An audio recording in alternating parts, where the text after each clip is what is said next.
Okay, so it's resetting just fine. We're going to go on to installing the trigger and rotate the takedown lever to the 10 o'clock position and wiggle it as we pull out.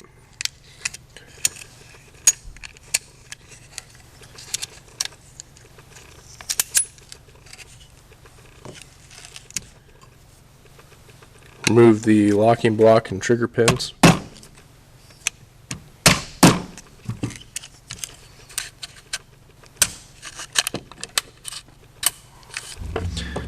I just let the pins rest in the spring clips on the inside of the frame here. Lift up on the locking block. Remove the slide stop.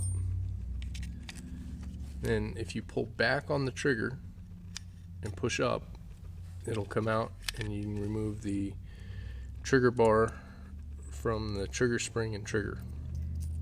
We're going to set the trigger spring and trigger off to the side. This is the new Powder River trigger. It has an over travel stop built into the back of it, and it takes the spring and everything else just like the factory trigger does. It has the trigger safety just like the factory trigger. So we install the spring into the trigger, put the trigger bar in, and then rotate it backwards.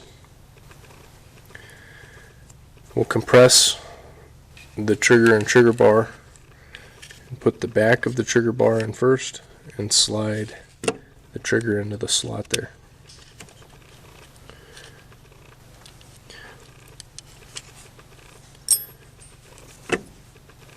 We'll install the takedown lever, or not the takedown lever, the slide stop, and the locking block.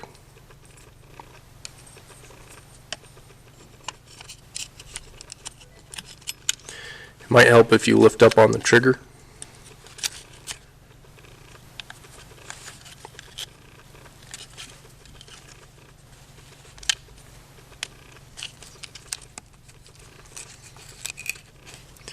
Tap the front pin in,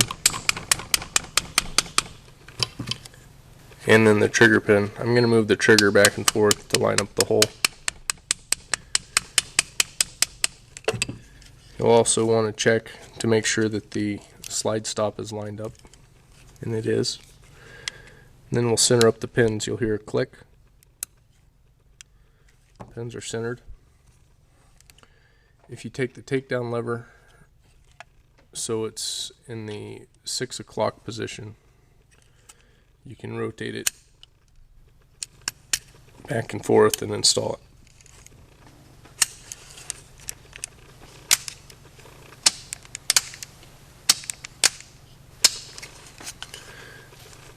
I'm going to go ahead and put the slide on. Rotate the takedown lever. Release the slide. Now we're going to pull the trigger and nothing's going to happen. The gun's cocked. Pull the trigger and the stop is blocking it from firing. So we can't take the gun apart at this point. You can reach in the back here and use a small pick or a screwdriver, push the grip safety in, and trip the sear manually. That's okay because we're going to fit the over travel stop. I have some 120 grit crocus cloth. I'm just going to slide it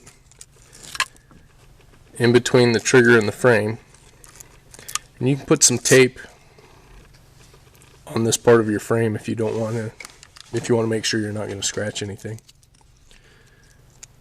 Just going to go ahead and slide that in there, and we're going to pull the trigger and pull the tape out, or the sandpaper I should say. Each time we do that, the trigger is going to move a little further back.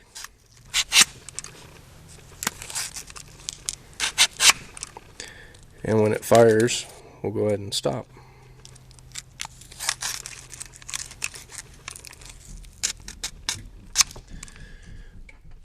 If you don't want to fit it that way, I showed you how you can take the gun apart with without being able to pull the trigger. So we'll rotate the takedown lever up again. Let the slide come forward.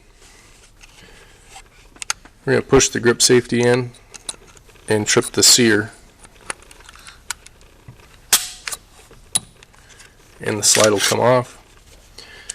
We can take the trigger out and fit it using a file if you don't want to use the sandpaper method.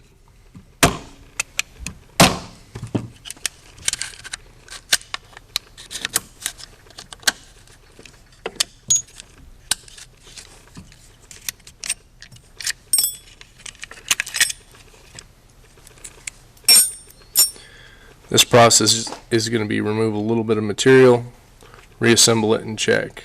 Remove some more material, reassemble it and check. Okay, I went ahead and fit this surface using a milling machine. If you don't have a milling machine, you can use a file, but in the interest of time again. So we'll go ahead and install the trigger spring, install the trigger bar, and then insert both of those into the gun. Slide stop and the locking block.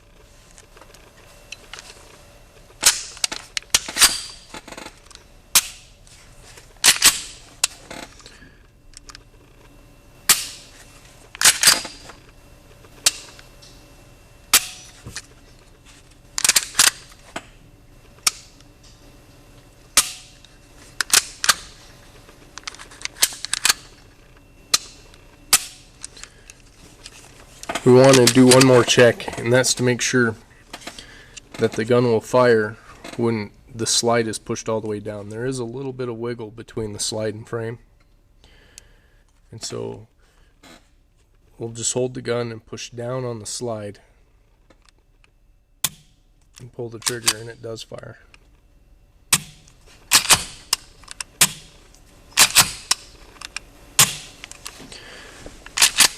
That's about all there is to it.